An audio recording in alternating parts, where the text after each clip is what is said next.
Bonjour, merci de votre présence. Bonjour à tous, aujourd'hui on fait du lourd, du très très lourd. La Cour des comptes a rendu public le 3 juin 2025 son étude des comptes du gouvernement pour 2024 et 2025. À quoi ça sert? Connaître la santé financière du pays. Vous pensez que l'État est en faillite, ou qu'il faut plus de dettes, que vous payez trop d'impôts mais que les riches pas assez, ou alors qu'il y a bien trop de dépenses sociales? Asseyez-vous confortablement sur votre chaise en bois, armez-vous de vos écouteurs car vous aurez toutes les réponses dans cette vidéo.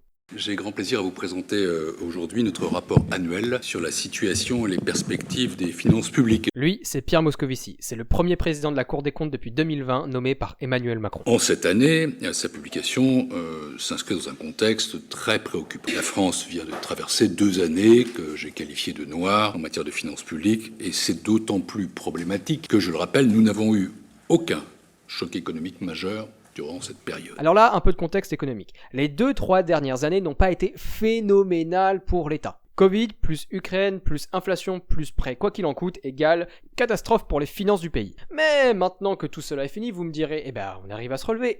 Non, c'est là le problème. Les finances publiques n'arrivent pas à se relever depuis ces 2 périodes, et encore pire, la situation s'aggrave. Toutes les prévisions de croissance et de déficit des gouvernements successifs ont été revues, modifiées, réajuster pour en fait finalement ne jamais les tenir et les aggraver. À nos yeux, il n'est plus possible de procéder de la sorte. C'est l'incertitude qui mine davantage la confiance en nos engagements, notre crédibilité, et qui amoindrit notre capacité à agir. Il y a les chiffres, mais il y a aussi les engagements que nous prenons. Et il y a d'abord les engagements que nous prenons.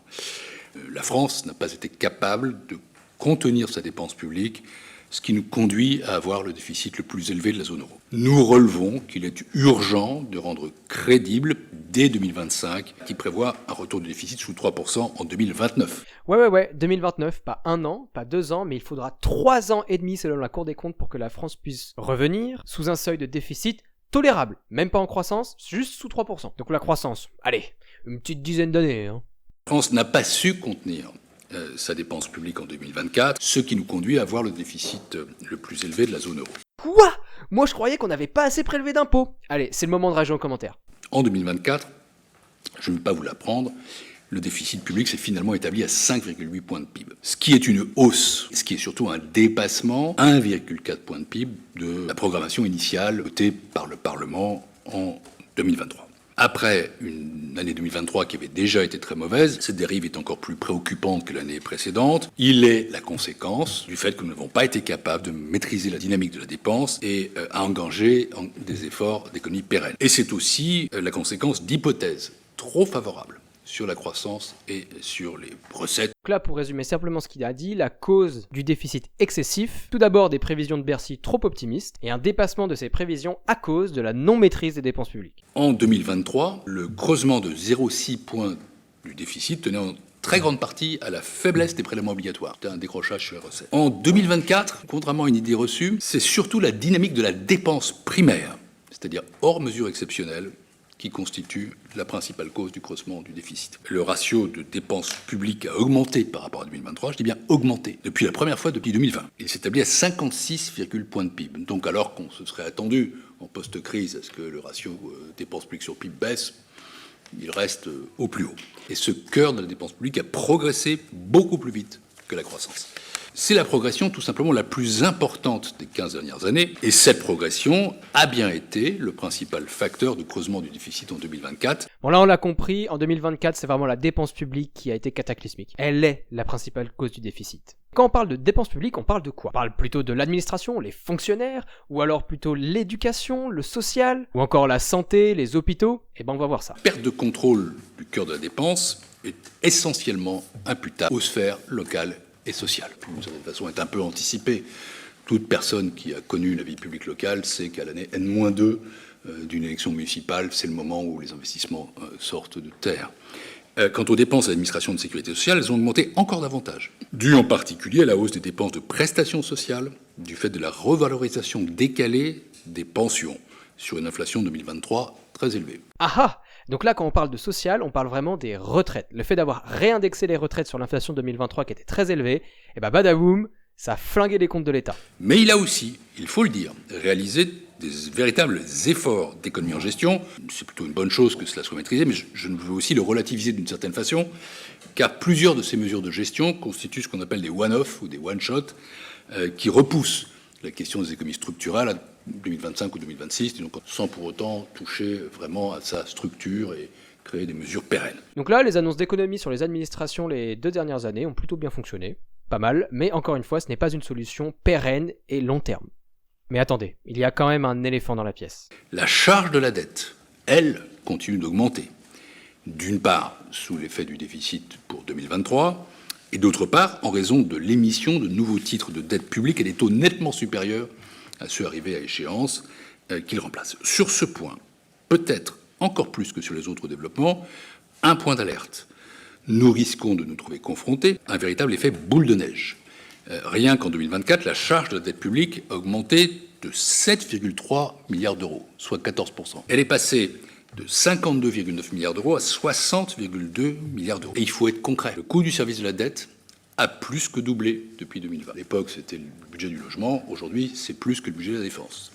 Et la courbe se prolonge. Cela risque de n'être que le début. Et plus notre ratio de dette augmentera, plus nous nous dépenserons dans cette dépense qui est la plus stérile de toutes.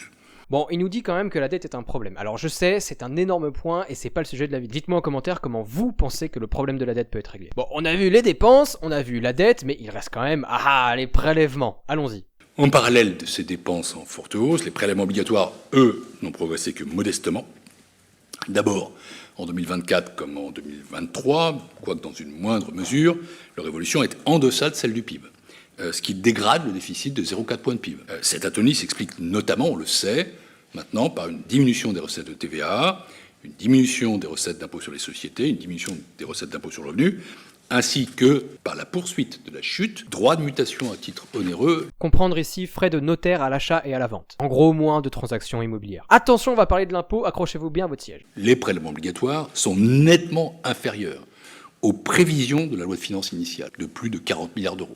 Alors donc ça n'explique pas le déficit, ça explique l'écart au déficit voté par le Parlement. Conclusion nette, ce dérapage est en partie imputable à des hypothèses de départ trop optimistes. Mais, disons-le, il y a comme eu trop de volontarisme dans les prévisions. Cette faiblesse des recettes a été partiellement atténuée en 2024 par des hausses d'impôts, notamment le retour de la TICFE à son niveau d'avant-crise. TICFE, c'est la taxe sur l'électricité. Ces hausses d'impôts, en rupture avec les baisses mises en œuvre depuis 2018, ont freiné la dégradation du solde public, mais seulement de 6,5 milliards d'euros. Et le débat public sur d'éventuelles hausses d'impôts ciblées est un débat évidemment légitime. L'essentiel doit être fait sur les économies en dépenses. Soyons conscients que des hausses massives d'impôts en lieu et place d'économies en dépenses ne peuvent pas être une solution miracle. Bon, là, il nous dit un peu une chose et son contraire. D'un côté, il faut augmenter les impôts pour régler le problème à court terme, mais de l'autre, il faut pas les augmenter parce que ça la fout mal et que ça règle pas le problème à court terme. Bon, en vrai, il suggère quand même de les augmenter pour des cas très précis, potentiellement temporairement. Maintenant, qui, quoi, temporairement pour le moment, mais peut-être qu'après ça sera pour toujours, on sait pas. Ça, il faut le dire aux Français. Évidemment, les budgets qui nous attendent sont difficiles. Je dis bien les budgets, pas seulement le budget de 2026, mais les budgets de chaque année jusqu'en 2029 et probablement au-delà, en vérité. Là, il faut prendre le temps de s'arrêter 30 secondes. En gros, il y a un plan de 10 ans à faire sur les finances publiques pour redresser la barre. Les présidentielles, c'est dans 2 ans. Toute personne qui vous dira « je peux régler le problème en 1 an et tout est calé », menteur ou démagogue, ou les deux. Bon, le constat, on l'a compris. Les recettes balles de l'aile malgré des augmentations ciblées d'impôts, la dépense publique a pété, notamment avec la réindexation des retraites. Tout ça avec la charge de la dette qui augmente. Maintenant, comment faire? Quelles sont leurs préconisations pour pouvoir sortir la tête de l'eau? Vu l'ampleur de l'ajustement nécessaire, il est nécessaire, à nos yeux, que l'ensemble des administrations publiques contribuent à l'effort, en réalisant des économies, qui soient structurelles et pérennes. Pourtant, disons-le, le ralentissement des dépenses locales et sociales est loin d'être acquis. Sur la sphère sociale, il est prévu que l'évolution des dépenses en volume soit divisée par plus de 2. La réduction prévue du déficit en 2025 repose, et c'est important de le dire, quasi exclusivement sur d'importantes hausses d'impôts, dont près de la moitié sont annoncées comme temporaires. Et au-delà, elle repose sur des prévisions de recettes. Ce qu'il faut bien comprendre, c'est que même si les prévisions de recettes se réalisaient, même si les objectifs de réduction de dépenses étaient tenus dans toutes les administrations, ça ne suffirait pas à enrayer la croissance de la dette publique en 2025. Alors, qu'est-ce que l'État a prévu pour maintenir ses budgets en 2025? On continue les économies sur l'administratif. On augmente les impôts de façon, entre guillemets, temporaire, et on coupe dans la dépense sociale. Mais évidemment, il reste un gros couac. La dette. Et là, je vais le laisser parler. Chacun doit en être conscient et personne ne doit se bercer d'illusions. Les objectifs que nous avons tant de peine à atteindre représentent malheureusement le minimum des efforts que nous pouvons, que nous devons faire, ne permettrait pas, et loin s'en faut, de stabiliser le ratio de dette publique. En effet, la dette publique augmenterait, et là sont les chiffres du gouvernement, de 3 points en 2025 pour atteindre 116,4 points de PIB, soit près de 3 500 milliards d'euros à la fin de cette année. Le cadre, c'est dire que nous sommes sur une pente qui continue, en réalité, de se dérouler de manière assez implacable. Les efforts structurels d'économie ont donc à nouveau été reportés, et pourtant, il est essentiel d'en réaliser sur l'ensemble des dépenses de l'administration publique, État, opérateurs, collectivités, sécurité sociale, pour conjurer la répétition d'une dérive qui dépasse d'ores et déjà certains scénarios qui pourtant étaient considérés comme pessimistes. Et pour ça, il faut toute une série de conditions pour l'atteindre. Et donc, je le redis, il faut à la fois crédibiliser 2025 et poursuivre dès 2026 sans jamais freiner jusqu'en 2029. C'est ça l'équation. Je pense que nous avons le choix entre l'effort volontaire maintenant et l'austérité subie demain. Et je continue de le penser. Il est urgent et indispensable de stabiliser notre trajectoire. Depuis 2 décennies, et à la différence notamment de l'Allemagne et de l'Italie, la dynamique de l'endettement en France a été principalement nourrie par l'accumulation de déficits primaires. Dans le même temps, la croissance française s'érodait progressivement et nous constatons que le rôle des taux d'intérêt et des phénomènes de marché a été effectivement secondaire dans cette dynamique. Nous n'avons pas été la victime d'un coup de Trafalgar financier. En outre, ces déficits et cette dette croissante n'ont pas eu comme contrepartie des investissements ou des dépenses d'avenir de nature à augmenter le potentiel de croissance future, qui n'a pas bougé. Ils ont d'abord financé la hausse des dépenses courantes, notamment celles qui sont liées à notre modèle social et au vieillissement de la population. Une telle évolution n'est pas soutenable, justement. Extrêmement important. La dette n'est pas utilisée pour investir, mais plutôt pour financer les dépenses courantes et surtout les dépenses sociales.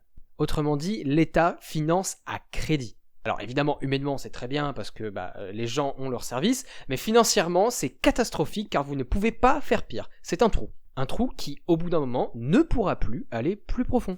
La stratégie de finances publiques doit permettre de reprendre le contrôle de la dynamique de la dette dans un contexte où on ne peut plus compter sur un retour de la croissance des décennies passées ni sur des taux d'intérêt très bas. La dette française, aujourd'hui, trouve des acquéreurs, incontestablement. C'est une bonne dette.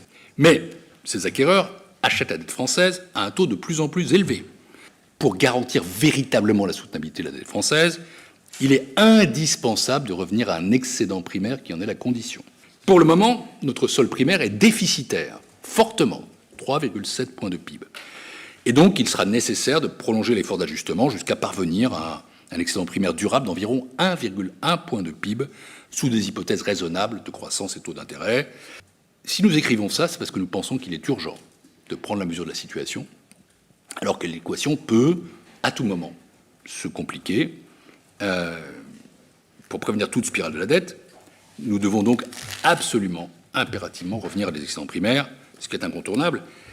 Des ajustements budgétaires très exigeants sont donc dès à présent nécessaires, à réaliser dès 2026. Il faut surtout la lucidité, la pédagogie, la volonté indispensable pour comprendre et pour faire comprendre la nécessité d'un effort partagé. Voilà, je ne cesse de le redire, nous sommes aujourd'hui au pied du mur. Chaque rapport nouveau sur les finances publiques publié par la Cour révèle ce seuil d'alerte. Et mon message, c'est qu'il est temps de reprendre le contrôle de nos finances publiques. Nous n'avons pas le choix, en fait, sans quoi nous perdrons toute capacité à faire face aux défis climatiques et géopolitiques. Pour le climatique, il est d'actualité, dans un monde qui, on le sait, de plus en plus trouble et incertain. Voilà ce que je voulais vous dire. Bon, allez, comment faire pour survivre à tout ça?